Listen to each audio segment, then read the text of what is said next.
COVID-19 disease is spreading very fast in Toronto, Canada, and for that matter, the whole North America in this new year 2022. Last year, 2021, the infection rate was at a particular point, getting down. It was being flattened, and then all of a sudden, we started experiencing an upsurge of the infection rate. This has made some racial organizations to organize vaccination clinics for their members to take their vaccination to prevent them from getting infected with the deadly virus. The Ghana Union in Toronto has also organized a vaccination clinic for Ghanaians and even non-Ghanaians who haven't taken their vaccination to take their vaccination to prevent them from getting infected with the deadly virus.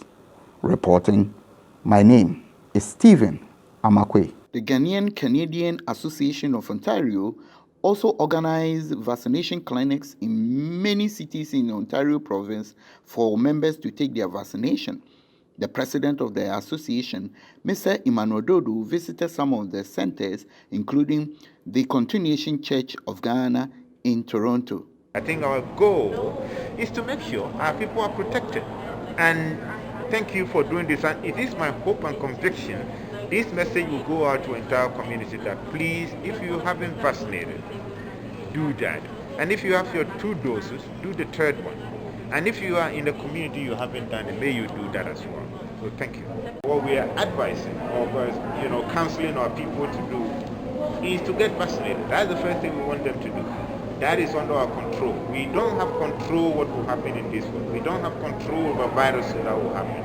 What we do have control is to get vaccinated. That piece we have control. And that is why we are encouraging our community to get vaccinated.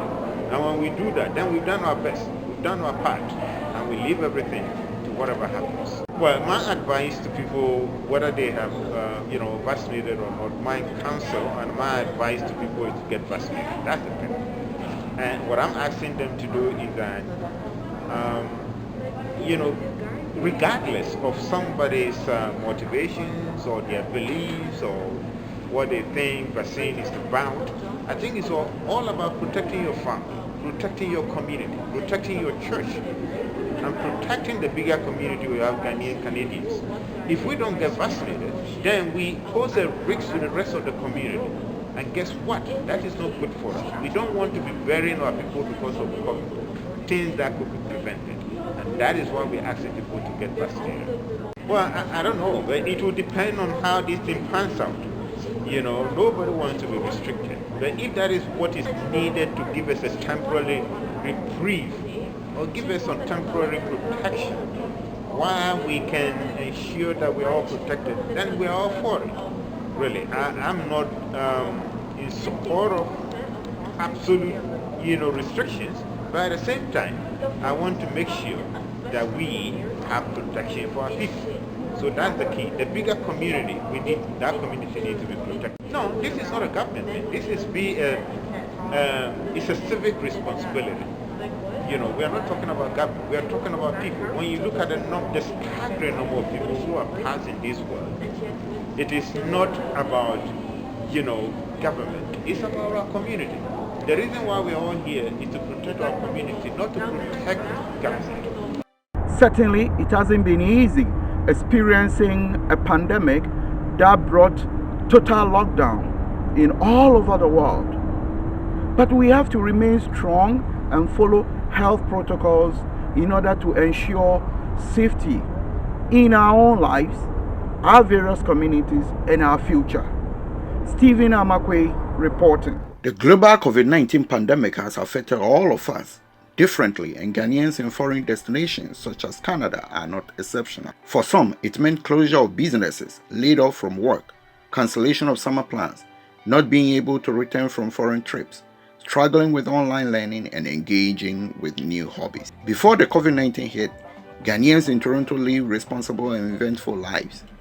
They work hard to earn wages or salaries to pay their mortgages, buy groceries, and take care of their homes. They were united by their Ghanaian traditional and cultural associations, events such as festivals, customary marriages, meet and dine, barbecues in the park, as well as congregate at various churches. Then COVID-19 hit in March 2020, and the government placed a stay-at-home order on the province that restricted human movement and activities that affected them so much. Some persons whose loved ones were infected with the COVID-19 and passed away argue that once infected with the virus, there was no life for you to live. Those who got infected with the COVID-19 disease and survived also challenged that once infected, there is more life for you to live. But without swelling the argument, the Ontario provincial government took no chances and came out with a lot of restrictions that residents abided by, and at a point, flattened the curve. The companies that offered jobs were closed down and people worked from home. Stores were closed down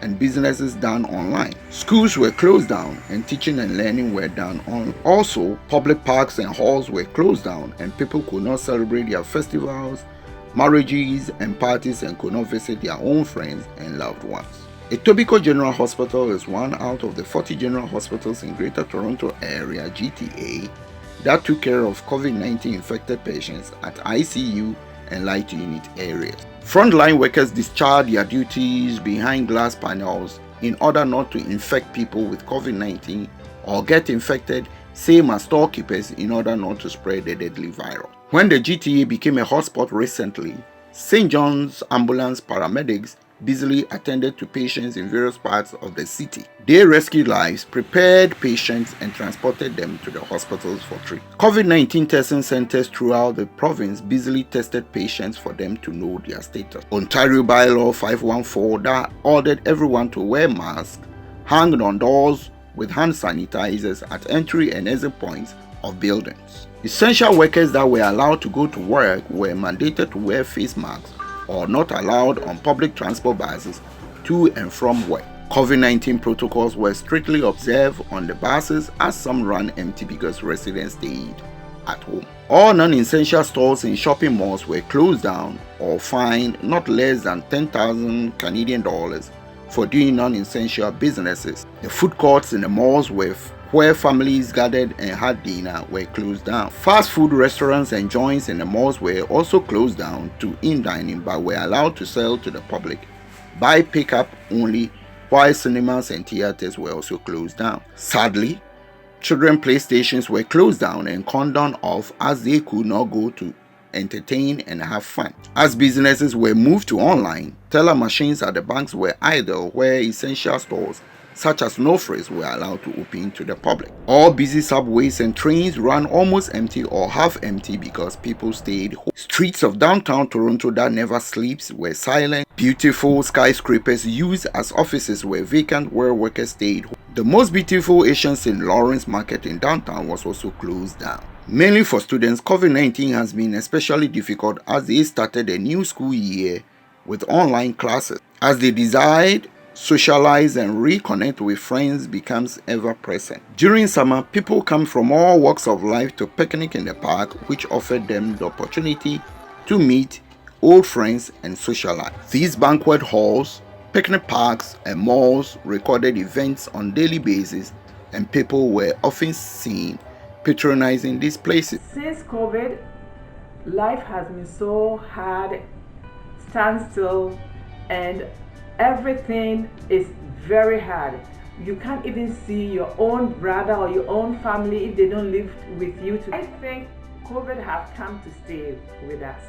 Just as like something like yellow fever, my advice to everyone is to follow the protocol. We have to observe what the health experts are telling us.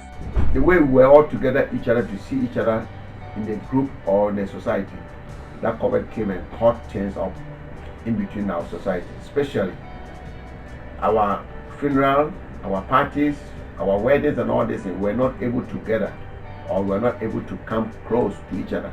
Even your own friends, your own family, before you can visit your own family, sometimes you have to give a notice for them to allow you to come. And that wasn't our culture. That wasn't what we were enjoying from the beginning when we were all in Canada. To me, it's not going. It's coming to stay with us. The only thing we have to take care of ourselves, like this nose mask to be all the time. When we reach in the public place, just put it on. When you have family in the house, you know each other, you can take it off, or you are there by yourself in your room or your house. That one. But when you're going to the public, my advice is you have to cover your nose, cover everything. All that the residents in Toronto are hoping is that this global pandemic goes down drastically and life returns to normal. Reporting, Stephen Quaye, Toronto, Canada. Khemical TV.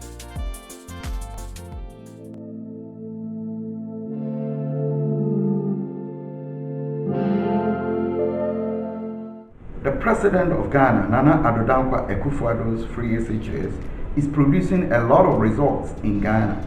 But some people say they haven't seen anything yet since the policy was implemented in Ghana. Today, we have a nice story to show you how the free SHS has been encouraging our young boys and girls to come out with inventions and discoveries that has created a big competition among our youth to be creative, to support the developmental drive of the country Ghana. Blackback Edem Nicholas is a 16-year-old boy from Intronai in the New Ebrim district in the eastern region, who has been coming out with a whole lot of inventions and discoveries that will blow your mind. Let us watch Blackback Edem Nicholas from Intronai in the New Ebrim district and what he has been doing. My name is Blackback Edem Nicholas and I'm 16 years old. I just finished Intronai Presbyterian Basic School and I am hoping to continue to the secondary level to offer general science and to further to the tertiary to offer mechatronics engineering. I thank God for the knowledge He has blessed me with to come out with some inventions which I'm going to show you very soon. The President said we should be citizens, not spectators. This motivated me much to come out with these inventions. To my understanding of his speech, he's meaning we should do something which can bring development to the country. We should not be reliable only on the president for him to do everything for us. This motivated me much to come out with this invention I'm going to show you very soon. Some of the inventions are dump truck, automatic liquid dispenser, blender, excavator, RC car, and fan. Thank God I have been able to come out with these inventions. However, after all these inventions, I face some challenges in doing it. Some of the challenges are: 1. Poor communication network to do research or get access to materials online, and again, lack of electricity. Some tools uses electricity to build some inventions, and therefore there is no electricity, so I find difficulties in using those tools to build the inventions. And again, lack of materials and capital to build some of the inventions. Sometimes I go to the market, I do not get the materials to build some of the inventions, and even when I get them, I don't get the money to buy them. So therefore, I will appeal for the government, institutions, elders, NGOs, and science and technology experts to come to my aid to further my education to achieve my dream of becoming mechatronics engineer and an inventor across the world. I hope I will hear from you. Thank you. Reporting, my name is Stephen Quaye, a broadcast journalist in Toronto, Canada. Thank you for watching and sharing. Happy and prosperous New Year. Please stay safe so that we can flatten the COVID-19 curve.